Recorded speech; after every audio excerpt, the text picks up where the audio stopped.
ખાલી સૂર દે, તને ખબર નથી મારે શું ગાવાનું છે. ये लोग जो है ना टेलीफोन में बिलक बिलक को टोन डालते हैं ना, ट्यूनिंग डाल बिलक बिलक बिलकते हैं. कभी कभी किसी के टेलीफोन से ऐसा सुनने में आ जाता है कोई पंक्ति, तो वहीं से पुराने संस्कार जाग जाते हैं. एक मिनट आप जो मने हो जरा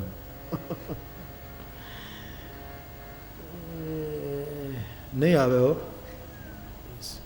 सूर तो चल रहा नहीं यार तू.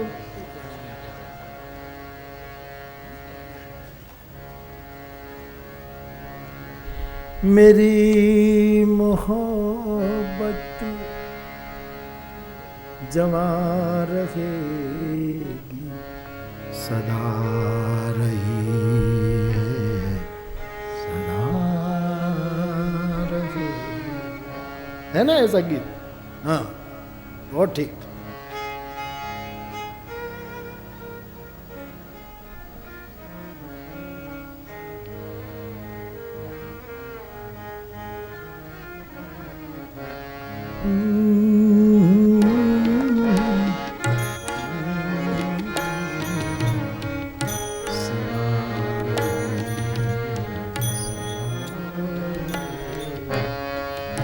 जीर्णताम गुर्जरे, गुर्जात्मा जैन जीर्ण થઈ જાય ભક્તિ ભાગવત के नहीं नहीं पक जाए, सदा अखंड तैल धारावत परे परे. प्रीत की व्याख्या है हमसे, हम जिसको प्रेम करें उसको कष्ट न हो, उसको कोई पीड़ा न हो.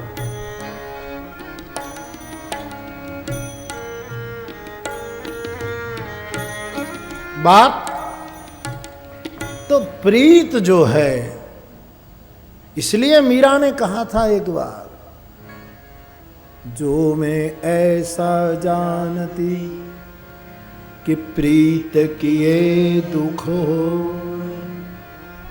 नगर ढिंढोरा पीटती कि प्रीतन करी यो को प्रीत.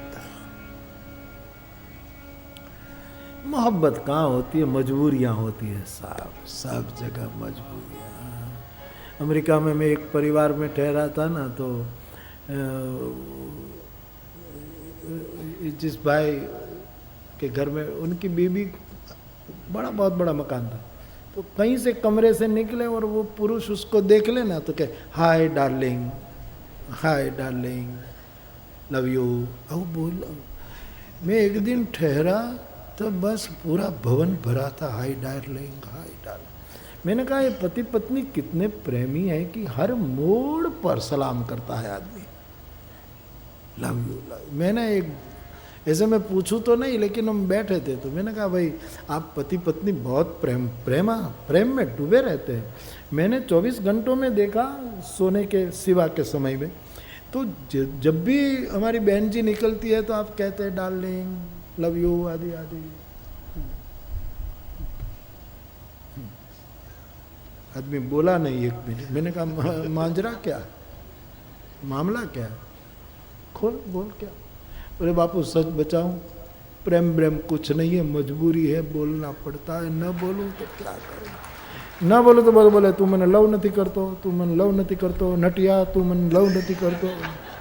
नटू नाम था तो वो नटिया कहता था, नटिया नटिया तू मैंने लव नहीं करतो, तू मैंने खाली लव लव ज કર્યા કરે, બાકી લવ કરતો જ નથી. ગુજરાતી में बोल बोल करे ने लव लव करे એવું કહે છે. हाँ यार, प्रीत तो प्रेमास्पद का एक बाल खंडित न हो साहब, आँच न आए ऐसे रखता है प्रीत. गुरु पद प्रीत बिलग वस्तु है साहब. पूजा तो बहुत आसान है. गुरु पूर्णिमा में गुरु की पूजा कर, ये पूजा की महिमा है जरूर, अवश्य, उसकी कोई मन, लेकिन आसान भी तो है. प्रीत महंगा सौदा, सदा रही है, सदा रही. हे हरि, तेरे साथ जो मेरी भक्ति है, मेरी जो प्रीत है, पहले भी थी, आज भी है, रह रही मेरी मोहब्बत जमा रहेगी, मेरी मोहब्बत जमा रहेगी, सदा रही है, सदा रहेगी, सदा रही है, सदा रहेगी, मेरी रफी साहब ने कहा। हाँ।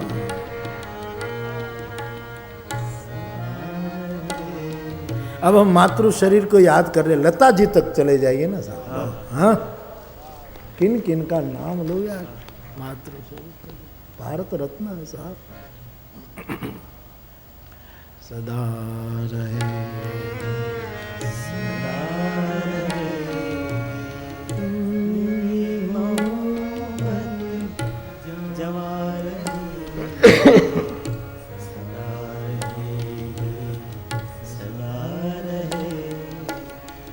सीताराम चरण रति मोरे, अनुदिन बढ़हूं अनुग्रह।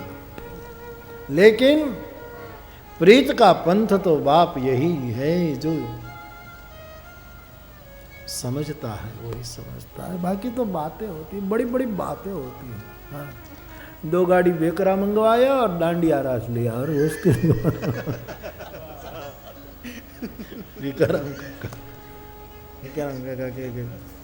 देहातों में लोग बातें करते, अरे क्यों, क्या क्या क्या आनंद, क्या कह रहे, अरे बहुत आनंद केगा, 2 गाड़ी बेकरा मंगवाया और डांडिया रास, पगमा कपासी वेकरा में डांडिया रास, पगमा कपासी। लेकिन ये सदा रहे,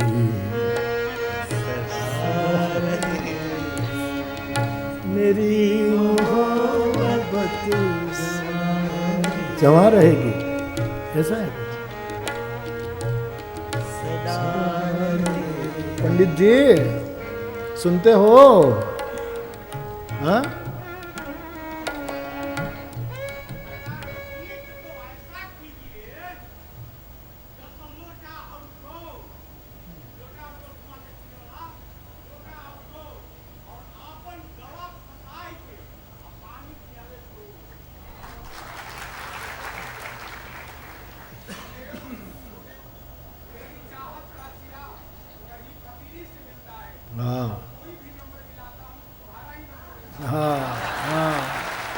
मेरी चाहत का सिरा तेरी फकीरी से मिलता है, कोई भी नंबर मिलाता हूँ तेरा ही नंबर मिलता है साहब। कोई भी नंबर डायल कराया तो तेरा ही नंबर लग जाता है। वाह क्या अच्छा। हाँ,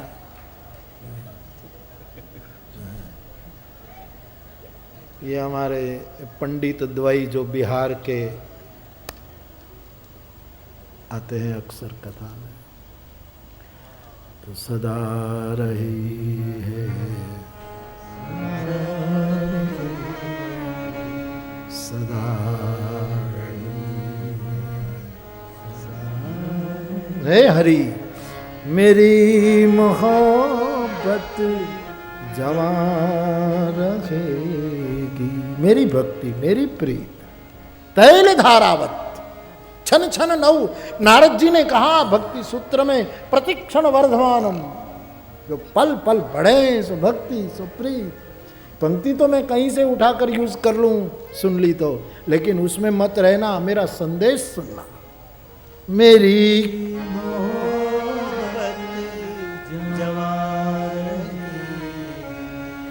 सदा रही,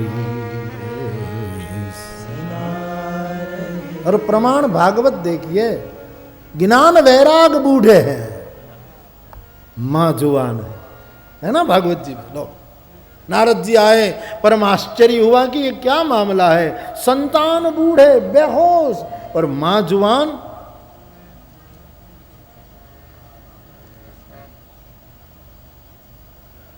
वृंदावन में भक्ति सदा यौवन धारण करती है, यदि क्षीणता आ जाए तो भी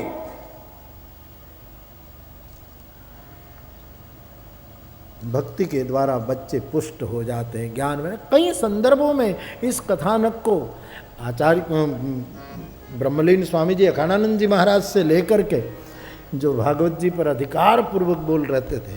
इन महापुरुषों ने कई प्रकार के इनका बुढ़ापा, इनका बुढ़ापा, इनका बुढ़ापा करके करके कितने कितने अर्थ निकाले हैं इस महापुरुषों। भक्ति सदा नित नूतन होती है, प्रतिक्षण वर्धमान होती है, क्षण क्षण नव अनुराग। अब हमारी प्रीत नहीं रही, ऐसे बोलने वाले ने प्रीत की ही नहीं, भीति के कारण, कुछ मजबूरियों के कारण किया हो। बाकी सदा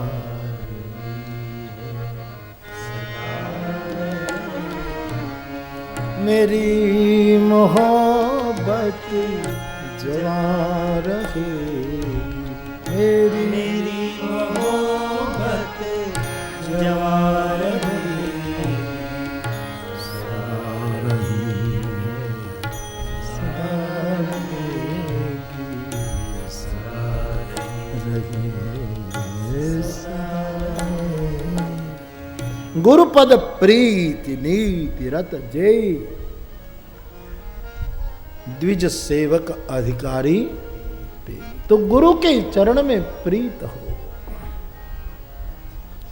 और प्रीत की कितनी कितनी व्याख्याएं हमारे यहाँ नारद जी ने 84 व्याख्या दे दी। शांडिल्य ने भक्ति सूत्र की कितनी अद्भुत व्याख्याएं प्रदान की। ये प्रीत गुरुपद पंकज सेवा तीसरी भक्ति अमान, चौथी भक्ति मम गुण गण करई कपट। तो गुरु के चरण में जिसको प्रीत हो वो राम कथा का अधिकारी है। गुरु के चरण की पूजा करने से शायद माहिती मिल जाए, ज्ञान विज्ञान प्राप्त नहीं हो सकता, प्रीत चाहिए। उसकी चर्चा कुछ कल करेंगे। आज थोड़ी कथा का क्रम भी मैं निर्वाह करूं, लेकिन कथा के क्रम में हम चलें इससे पूर्व कुछ बातें मुझे पूछी गई है।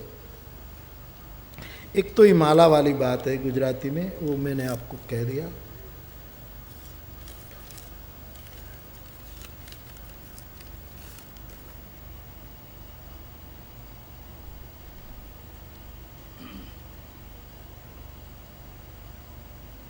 हाँ, मन बस मन को, चित्त को एकाग्र करने की कोशिश करिए जरूर। भगवान आपको बल दें, प्रयत्न। किसी साधक ने लिखा है मन एकाग्र करने में सहायता कैसे हो।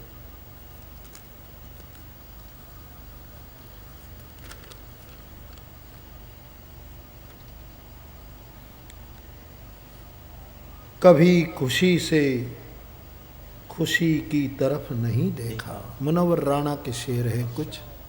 कभी खुशी से खुशी की तरफ नहीं देखा। सुख के तरफ हमने कभी सुख से देखा ही नहीं, अनदेखा किया कि खुशी क्या है। कभी खुशी से खुशी की तरफ नहीं देखा, तुम्हारे बाद हमने किसी की तरफ नहीं देखा। खुशी से, कभी खुशी से खुशी की तरफ नहीं देखा, तुम्हारे बाद किसी की तरफ नहीं देखा। ये सोच करके इंतजार लाजिम है, जरूरी है। वियोग और इंतजार ही भक्ति का मार्ग का एक बहुत बड़ा सिद्धांत है, नियम है। ये सोच करके तेरा इंतजार अजीम है, तमाम उम्र हमने घड़ी की तरफ नहीं देखा। क्यों देखे कि अभी नहीं आए, अभी नहीं आए। यहाँ तो इंतजार ही लाजिम है। तमाम उम्र कभी कभी बितानी पड़ती है, घड़ी के सामने हमने कभी नहीं। अच्छे से ये सोच करके तेरा इंतजार लाजिम है, तमाम उम्र घड़ी की तरफ नहीं देखा, कभी खुशी से खुशी की तरफ नहीं देखा, तुम्हारे बाद हमने किसी की तरफ नहीं देखा।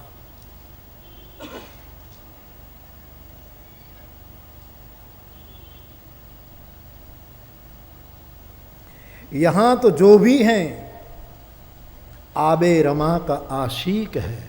यहाँ जो भी है बहते पानी के आशिक है।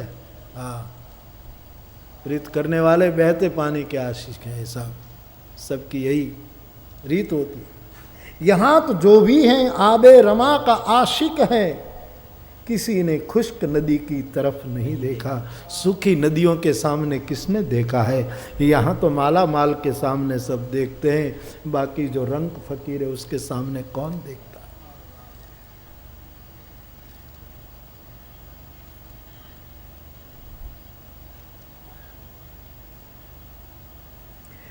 वो जिसके वास्ते परदेश जा रहा हूं मैं, वो जिसके वास्ते परदेश जा रहा हूं मैं, बिछड़ते वक्त उसी की तरफ नहीं देखा। जिसके लिए मैं जा रहा हूं तो बिछड़ते समय उसके सामने भी नहीं देखा।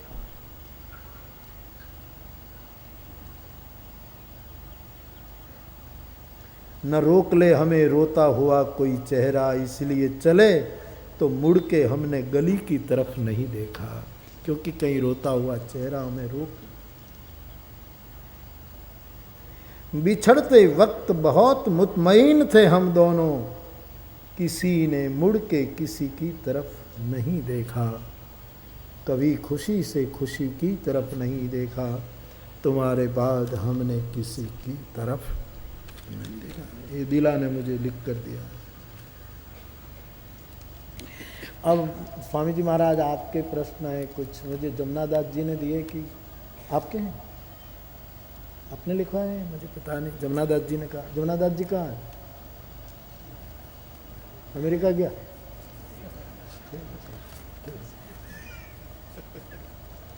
मुझे बताया कि गुरु जी ने दिया है, खबर नहीं। तुम्हें पक्का जरा करो इसलिए। हाँ, जमुनादास जी हाजिर है? अच्छा अच्छा, ये प्रश्न आपने।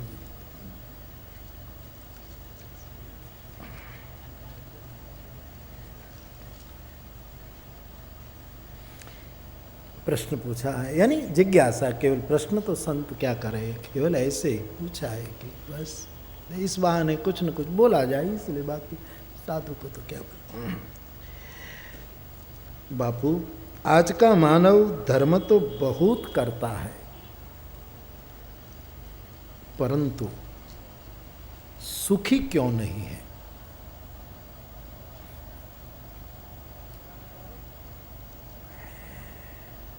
रामचरितमानस के आधार पर यदि उसका मुझे जवाब देना है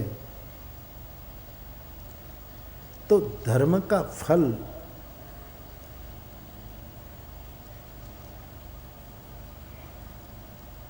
एक अर्थ में सुख संपत्ति जरूर है। तिमि सुख संपत्ति बिनहि बुलाए, कि धर्मशील कोई होगा तो उसको सुख संपत्ति उनके पास जाएगी, लेकिन तत्वतः धर्म का फल सुख है ही नहीं,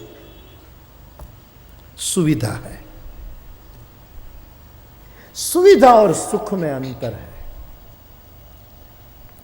घर में टीवी सेट नहीं है और टीवी का आना घर में एक सुविधा हुई कि किसी के घर में जाकर देखना न पड़े, लेकिन टीवी से सुख ही मिले ऐसा मानना भ्रांति नहीं है क्या? क्या टीवी से सुख ही मिलता है? नहीं मिलता। ये सुविधा। स्वामी राम सुखदास जी महाराज कहा करते थे कि सुविधा को सुख मत समझो। सुख और सुविधा दोनों विलग वस्तु है। घर में फ्रिज आ जाए वो सुविधा है, सुख नहीं है। थोड़ा बहुत है लेकिन सुख मान लेना ठीक नहीं। फ्रिज आने के बाद बच्चा बर्फ खाता ही रहे और सर्दी से भर जाए, कुछ न कुछ और रिएक्शन हो सकते हैं हर सुविधा के। तो धर्म तो आदमी करता है, सुविधा भी पाता है, सुख नहीं पाता। महाभारत का बहुत स्पष्ट आदेश है। कविवर रविंद्रनाथ टैगोर ने उस पर बहुत अद्भुत लिखा। टैगोर का महाभारत के ऊपर का कमेंट और रामायण पर उसकी उसकी अर्थघटन समझदार विद्वान अथवा तो पढ़े लिखे को पढ़ने चाहिए। बोला भाई ने एक बार कहा था, अस्मिता पर्व, रविंद्र साहित्य के अच्छे ज्ञाता,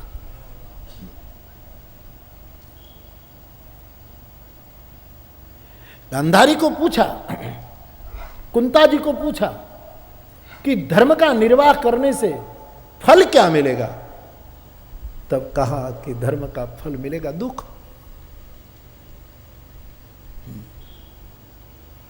धर्म का फल सुख है ही नहीं साहब, दुख के लिए तैयार हो, वो धर्म के मार्ग पर चल, क्योंकि धर्म मानी सत्य। मानस में लिखा है धर्म न दूसर सत्य समाना, और सत्य के मार्ग पर किसको सुख मिला है, कांटे ही कांटे मिलते हैं साहब, सत्य के मार्ग पर सुविधा मिलती नहीं। मजा देखा मियां सच बोलने का, देवबंदी साहब, शायर का नाम है देवबंदी।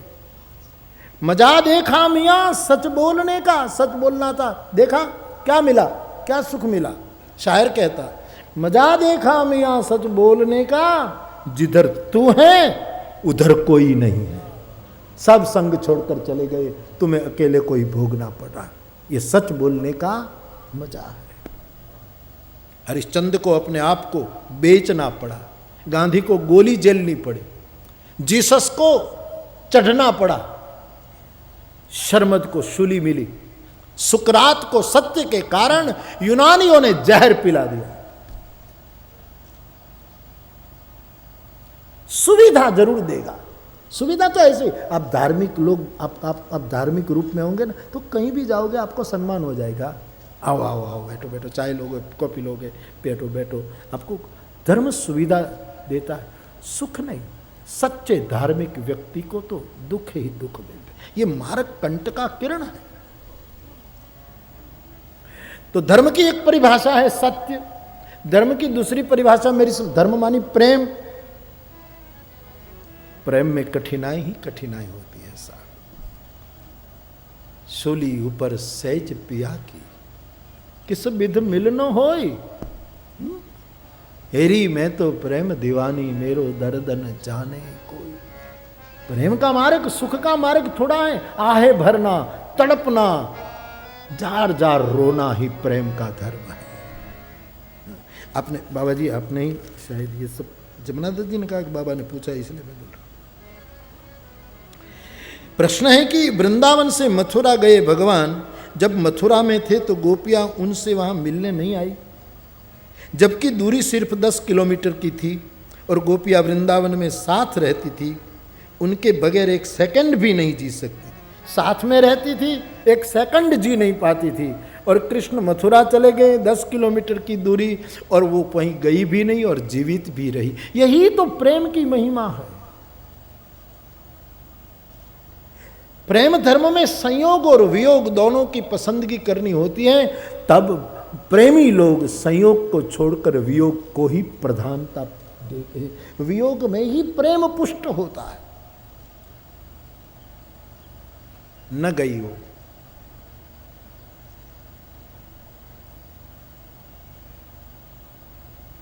गोपियों का प्रेम केवल दैहिक नहीं रहा होगा, आत्मिक रहा होगा, जिसके कारण वो कृष्ण को जहां थी पल पल महसूस करती थी। लेकिन गोपियों के सिवाय कौन जाने।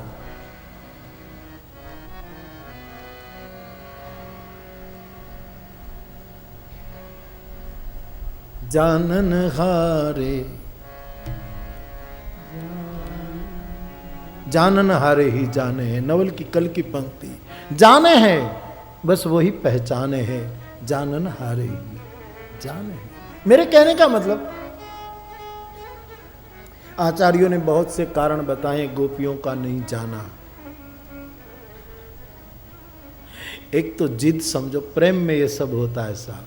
हाँ, एक जिद थी कि हमने गोविंद को नहीं छोड़ा है, वो छोड़कर गया है, दायित्व उनका है आना, हमारा जाने का दायित्व नहीं बनता है। क्योंकि गोपियों को पता था कि हम तड़पते, इससे ज़्यादा वो तड़पता है। उसको भोगने दो ये विरह का दुख, कि गोपियों को छोड़कर जाने का दुख कितना कष्टदायक होता है। क्योंकि छोड़ा है कृष्ण ने, गोपियों ने थोड़ा छोड़ा है, गया है वो। जाने वाले की जिम्मेवारी होती है आ जाए। गोपियों ने त्यागा नहीं था, वो गए। और प्रेम हंस नहीं होता, परमहंस होता है। और परमहंस में हंस को हम विवेक कहते हैं, परमहंस को क्या कहे यार, विवेक चूड़ामणि का है, क्या कहे उसको। बावरी दिखाई देती है गंवार गोपियां परमहंसी पद को प्राप्त कर चुकी थी।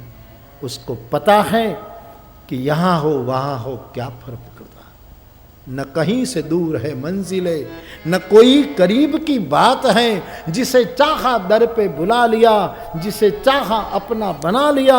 ये बड़े कर्म के हैं फैसले, ये बड़े नसीब की बात है। साथ में रहते तो मुस्कुराते, साथ न रहते तो रोते रहते। मुस्कुराने की एक जगह है, लेकिन रोने की अद्भुत जगह है साहब। प्रेम में तो रोना ही रोना होता है, रोना ही रोना। जानन हारे जाने, ये जो जाने वो ही जाने। घायल की गत घायल जाने। भगवान कृष्ण को मथुरा में कितने कितने काम करने हैं, हमारा वहीं जाना उसके अवतार कार्य का बाधा बन सकती है। परमहंसी पद को पाई गोपियों ने ये सोचा होगा। और बहुत जब लगा उसको कि कृष्ण के बिना अच्छा नहीं लगा, तो कृष्ण ने अपने रूप जैसा ही एक आदमी भेज दिया, उद्धव। बिल्कुल कृष्ण का सखा, बुद्धि सत्तम, सुखदेव जी जिसको कहते हैं बुद्धि सत्तम उद्धव है। पीछे से कोई देखे तो कृष्ण ही आया ऐसा लगता है। प्रेम सदा सदा वियोग में ही पुष्ट होता। प्रेम किसी का परिपूर्ण रूप में प्रकट करना है तो वियोग में ही जीना चाहिए। संयोग प्रेम को मूल स्वरूप में इतना प्रकट नहीं होने देता जितना वियोग। इसलिए मानस में लिखा है प्रेम अमीय मंदर बिरह भरत पयोधि गभीर मथि प्रगटे सुर साधु हित कृपा सिंधु रघुवीर। 14 वर्ष का वियोग क्यों? ये मंदराचल पर्वत है, 14 वर्ष का वियोग। भरत जी समुद्र है, और भरत के समुद्र में, भरत रूपी समुद्र में प्रेम का अमृत छिपा है। तो भगवान राम ने 14 साल का वियोग का मंदराचल पर्वत डाल करके भरत रूपी समुद्र का मंथन करके संतों के लिए प्रेम का अमृत प्रकट कर दिया। प्रेम अमीय मंदर बिरह भरत पयोधि गभीर मथि प्रगटे सुर साधु हित कृपा सिंधु रघुवीर। तो मेरे भाई बहन, कई कारण संत इसके लिए बताए हैं। तो मूल मुझे प्रश्न का बात ये करनी है आपको कि धर्म से सुविधा मिल जाती है। अरे धर्म का वेश बना लो ना, सुविधा बहुत मिलेगी। वेश खाली बना लो, तिलक लगा लो, माला लगा लो, अमुक प्रकार का धर्म का वेश, आपको सुविधा ही सुविधा। बस में चढ़ोगे तो 2 लोग खड़े हो जाएंगे, बाबा जी बैठ जाइए, बैठ जाइए, बाबा जी, बापू बैसो बैसो, बापू ये बैसो, सब खड़े, बूढ़े बूढ़े खड़े हो जाएंगे, लोगों बापू बैठो, बापू बैठो। कहीं भी जाओ सुविधा मूल्य, सुख नहीं मिलता। धर्म का फल सुख नहीं है, धर्म का फल दुख।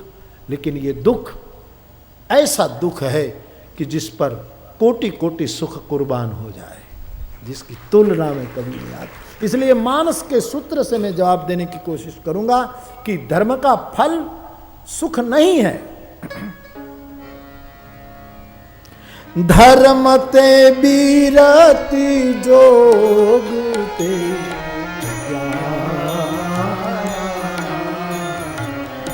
धर्म ते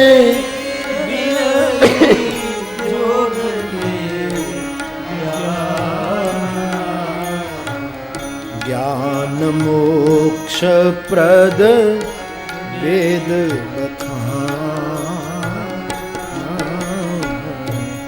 ज्ञान मोक्ष प्रद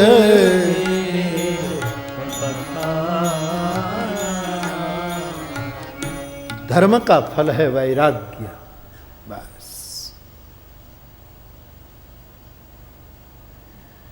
अब प्रश्न आया ही है तो सुनो। रोज हम वो दोहा अयोध्या कांड का बोलते हैं शुरुआत में मंगलाचरण में, हमारी व्यासपीठ की एक जो पद्धति है उसके अनुकूल। और हनुमान चालीसा में भी तो आप रोज पट बोलते हैं कि श्री गुरुचरण सरोज रज निजमन मुकुर सुधार बरनऊ रघुवर बिमल जस जो दायक फल चार। ये चार फल कौन? ये चार फल क्या है?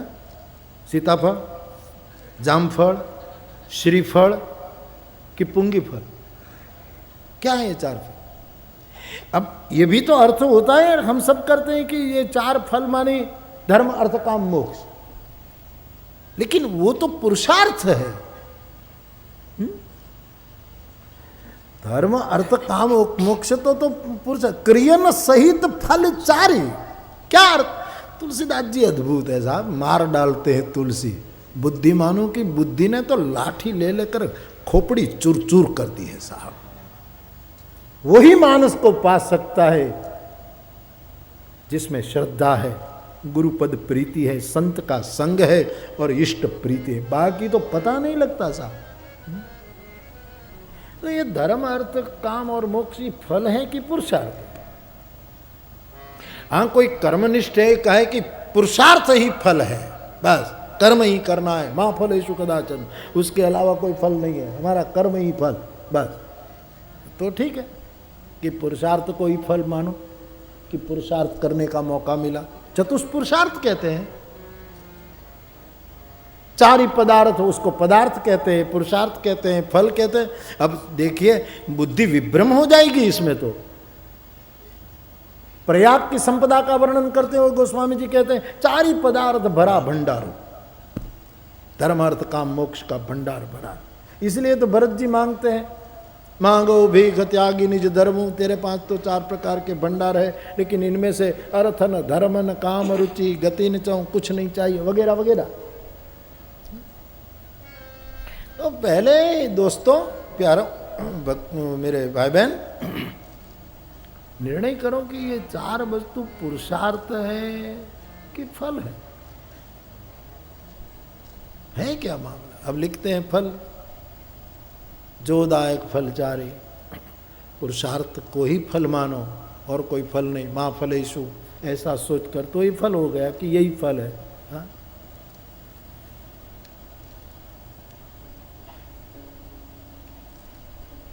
चार फल मिलते हैं, क्या फल है साहब? किस रूप में? किस रूप में इसको फल?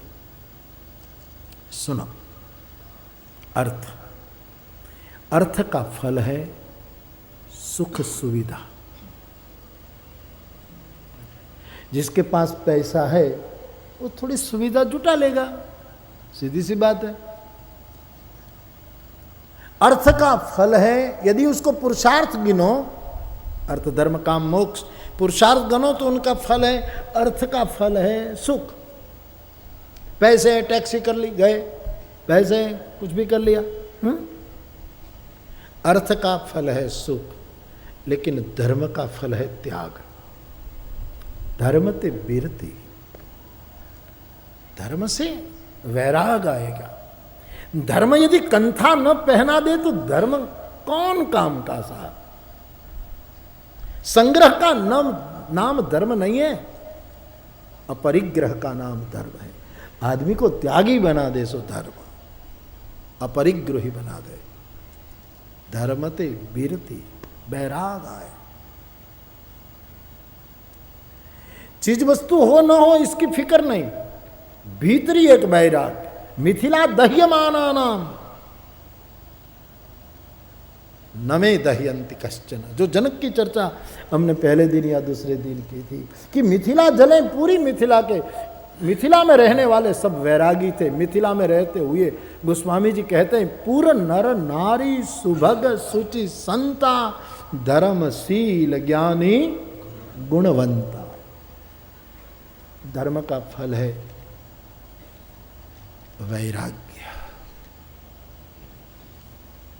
भर्तृहरि के पास अर्थ का फल था बहुत, 92 लाख मालवा, लेकिन जब धर्म पैदा हुआ, प्रकट हुआ, तब अलख निरंजन का नारा लग गया और वीरती आई। गोपीचंद के पास अर्थ का फल सुख था, लेकिन नवनाथों की ये कथा लीजिए, जब धर्म आया वीरती कंथा पहना दी, निकल पड़े सब।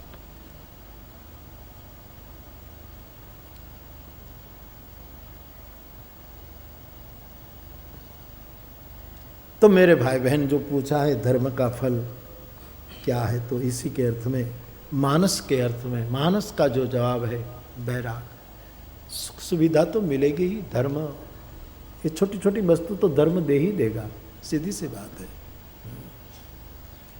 एक बहुत बड़ा दरवाजा हो तो इनमें से हाथी तो निकल जाए, तो हाथी निकल जाए, चूहे ना निकले। हाँ? कोई कहे कि नहीं हाथी के लिए दरवाजा है, चूहे के लिए क्या करे, छोटे छोटे बनाओ। आइंस्टीन ने ऐसा किया था। आइंस्टीन या किसने, उसने, इतने बड़े वैज्ञानिक ने इतनी बड़ी भूल की थी साहब। वो चूहे वाले पिंजड़े की बात है। फिर बहुत हंसा आदमी खुद पर कि मैं भी कहीं का गंवार, यहाँ बड़े बड़े भूल कर जाते हैं साहब। हाथी का दरवाजा हो तो कोई कहे कि इसमें से चूहा कैसे है, चूहे के लिए दूसरे। अब हाथी निकला तो चूहा निकल जाएगा साहब। सुख सुविधा छोटे छोटे फल है, मिल ही जाएंगे। धर्म का आखिरी फल है वैराग्य। गौतम के पास धर्म के कारण सुख सुविधा की कोई कमी नहीं थी, लेकिन धर्म जब उदित हुआ जीवन में तब बुद्ध हो गए और वीरती के शिरोमणि बन गए। तो धर्म का अर्थ वैराग्य। सही में जो धर्म पाएगा वो आदमी जो संसार में कहलाते सुख से दूर चलेगा, पीड़ा देगा। तो ऐसे प्रश्न कुछ मेरे पास आए तो मैंने उसको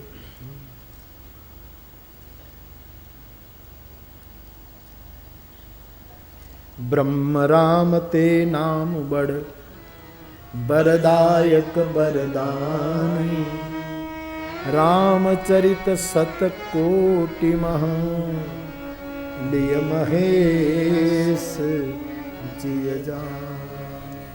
बापू इस दोहे में रामचरित सत कोटि मह का अर्थ क्या है?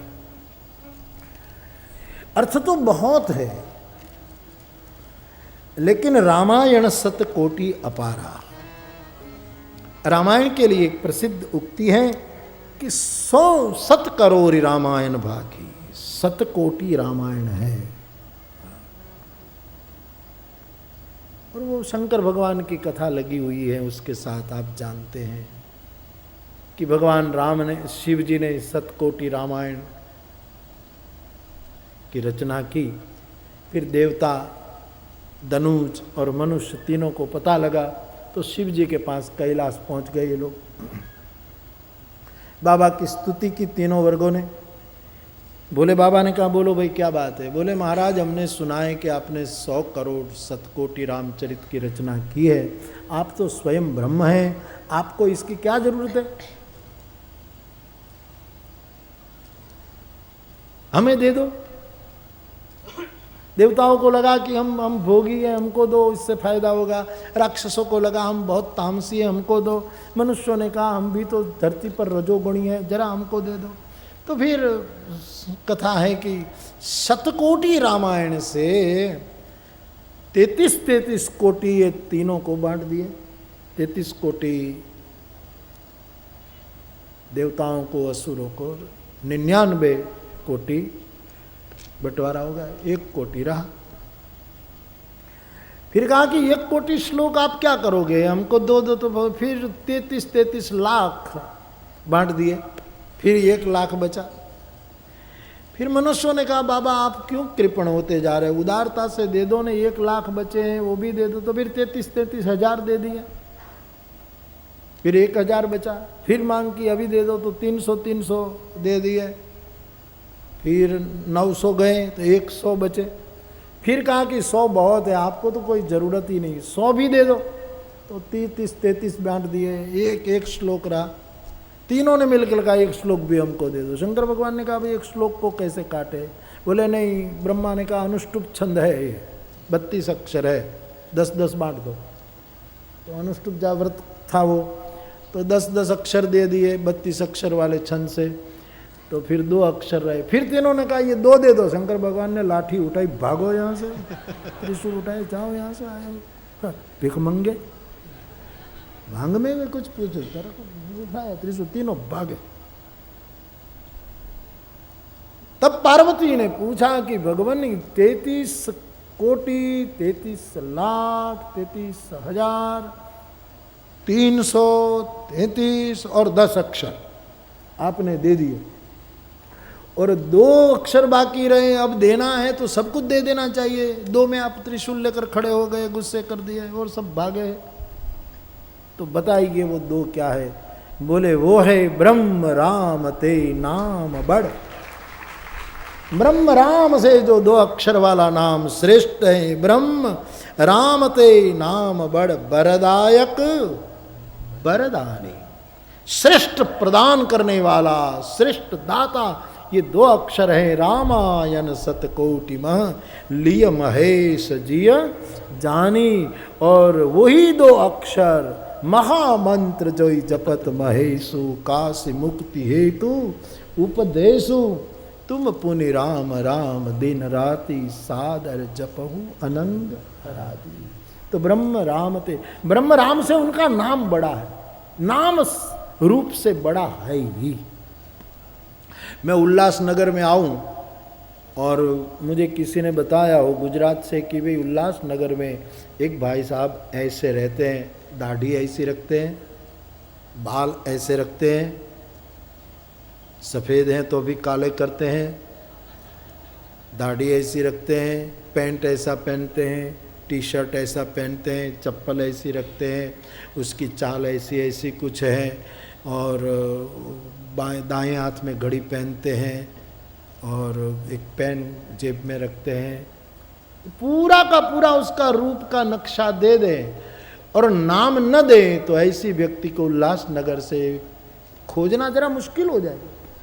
लेकिन ये रूप कुछ न बताते और कह देते कि उनका नाम ये है, तो शायद नाम से नामी तुरंत मिल सकता है।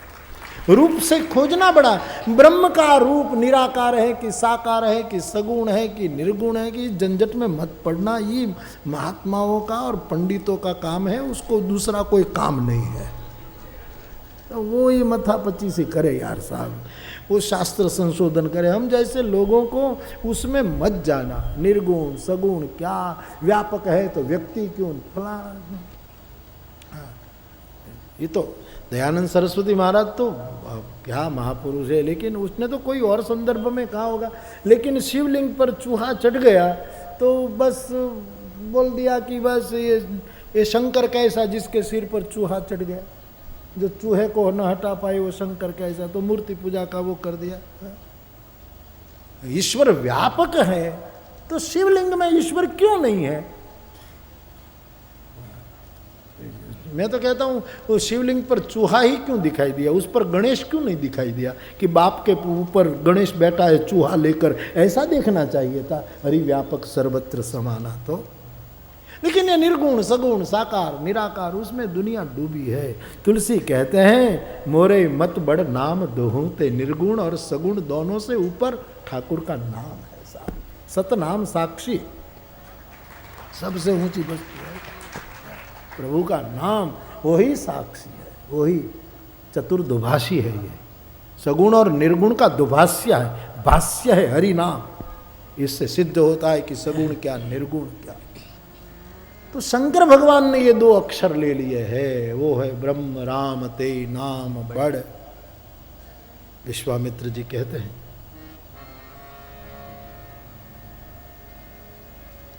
शतकोटि प्रविस्तरम एक अक्षरम पुंसाम महापातक नाशनम शतकोटि प्रविस्तरम।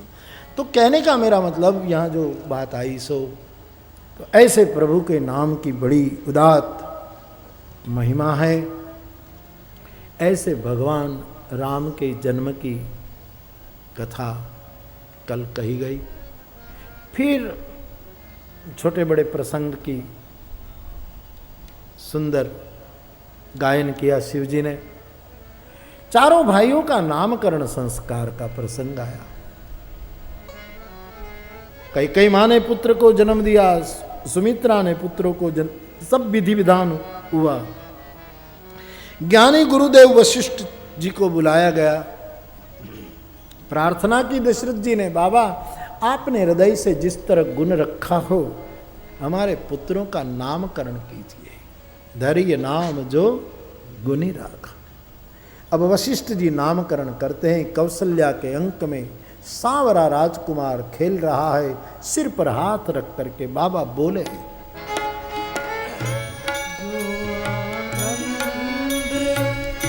सिंधु सुख सी करते त्रैलोक सुपासी। सो सुख धाम राम अस नाम। सो सुख धाम राम अस नाम। अखिल लोक दायक विश्राम।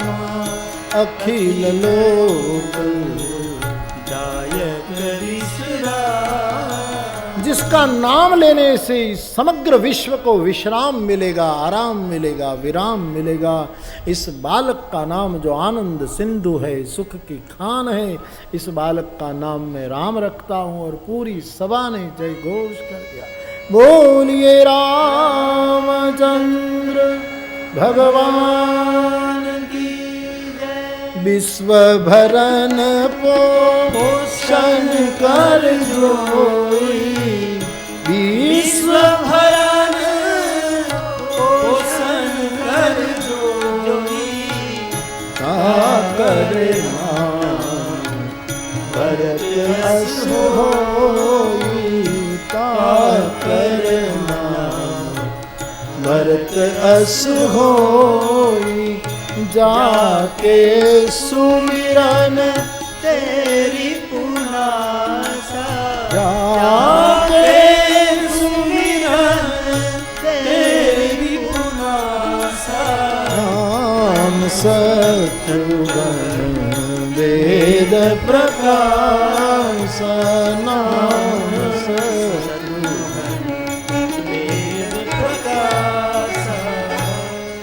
जगत को आराम देगा वो राम, और जगत को भर देगा, तुष्ट पुष्ट करेगा, किसी का शोषण नहीं करेगा, सबका पोषण करेगा। ऐसे बालक का नाम है भरत, जो सबको भर देगा। समाज ने जय घोष कर दिया। बोलिए भरत लाल जी महाराज की।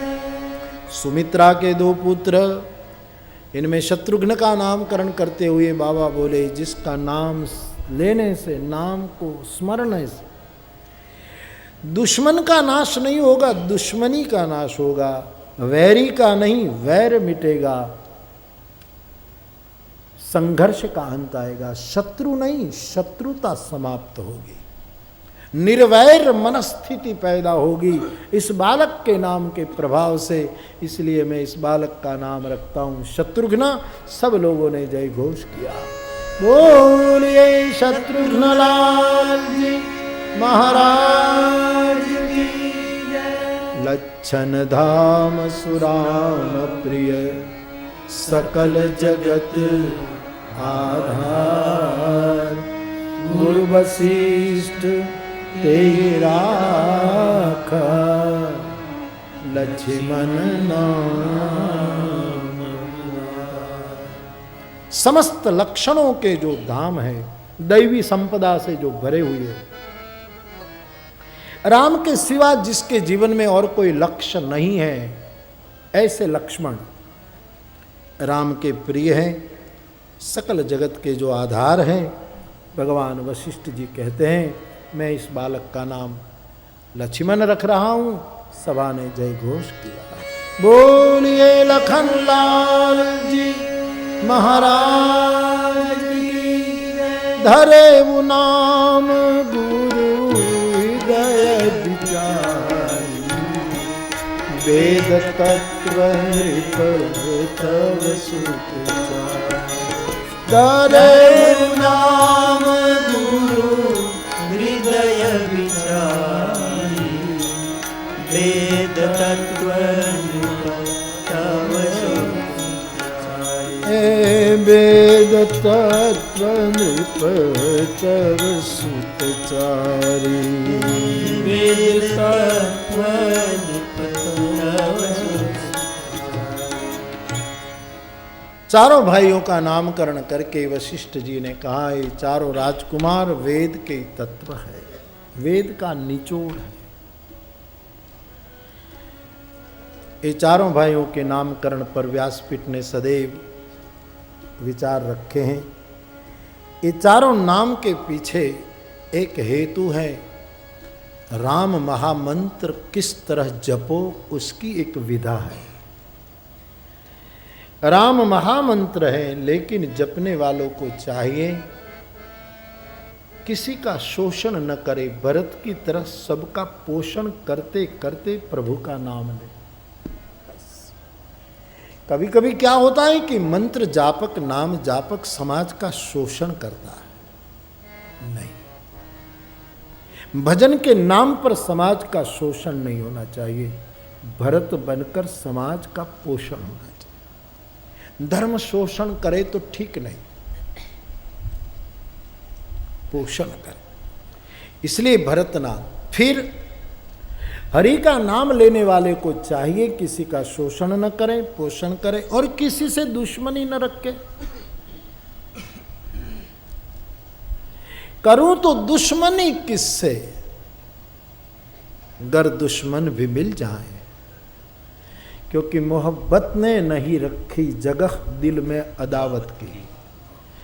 हृदय में अदावत की जगह ही नहीं, दुश्मनी करूं तो किससे करूं, निर्वैरता आ गई। तो नाम जपने वालों को चाहिए किसी का शोषण न करें और किसी से दुश्मनी न रखें। लोग तो रखेंगे दुश्मनी, लेकिन लोग तो नादान है। दुश्मनी, लोगों की मैत्री और दुश्मनी दोनों दो कौड़ी की होती है, उस पर ध्यान नहीं देना चाहिए। लोग तो बेचारे नादान, सही बात है। कोई तुम्हारी स्तुति करे और लोग तुम्हारी निंदा करे तो इससे समझदार आदमी को जरा भी मन में जरा भी हलचल पैदा नहीं होनी चाहिए, क्योंकि नादान है। एक पागल आदमी तुम्हारे गले में तुम्हारे पैर पकड़ ले तो भी कोई फर्क नहीं पड़ेगा, और तुम पर मिट्टी का ढेर लगा दे तो क्या, इससे नाराज होने से क्या फायदा। तुल्य निंदा स्तुतिर्मौनी संतुष्टो ये। योगेश भाई शास्त्री बापा ने कहा था ना, योगेश भाई शास्त्री जी ने बात कही थी, ये बनी घटना उसने शायद कही थी कि अपने सितार वादक कौन, अपने रविशंकर महाराज की बात, पंडित रविशंकर जी या उस्ताद, हाँ विलायत खां साहब या किसी की उसने बात की। वो नाई की दुकान पर दाढ़ी बनवाने गए थे, बनी घटना योगेश भाई शास्त्री जी ने बताई। तो जाते हैं तो वो नाई की दुकान में तो जरा एक भाई की दाढ़ी बन रही थी, तो वो बगल में खड़े थे। तो नाई की दुकान में तो सब चित्र लोग छापे पड़े होते हैं, चित्र सृष्टि पड़ी होती है, ऐसे फिल्म वाले मैगजीन पड़े होते हैं। तो जो जिसका नंबर आए वो देखता रहे और तब तक उसकी बारी चलती रहे, ऐसे वहाँ रखता होता। कभी कभी म्यूजिक गाने बजा देते ताकि मन बना रहे ग्राहक का। तो उसमें उसी का जो इतने बड़े वाद्यवादक थे वो दाढ़ी बनवाने गए, तो रेडियो में उसी का सितार वादन चल रहा था। अब उसी समय नाई की पत्नी कोई काम सबब दुकान पर आई, अपने नटिया के पास आई। उनके पति का नाम भी नटू था, तो वे नटिया कहती थी उसके। तो वो आई तो ऊपर चढ़ी अधिकार से। अब ये उस्ताद अपना ही सितार वादन रेडियो आकाशवाणी से उसी समय प्रसारित हो रहा था, शास्त्रीय संगीत का कार्यक्रम होगा, तो वो चल रहा था। आते ही पत्नी ने कहा कि ये कौन कौन बजा रहा, बंद कर। जाते ही उसने रेडियो बंद कर दिया। ऐसा ये क्या बजा रहा। एक क्षण तो उस्ताद साहब को लगा कि मेरा सितार वादन उसको उसने कोई कीमत नहीं। फिर उसने निर्णय किया कि जो नादान है उनसे क्या जीवा जोड़ी करनी साहब, उसको क्या सितार का पता है, उसको क्या खबर है।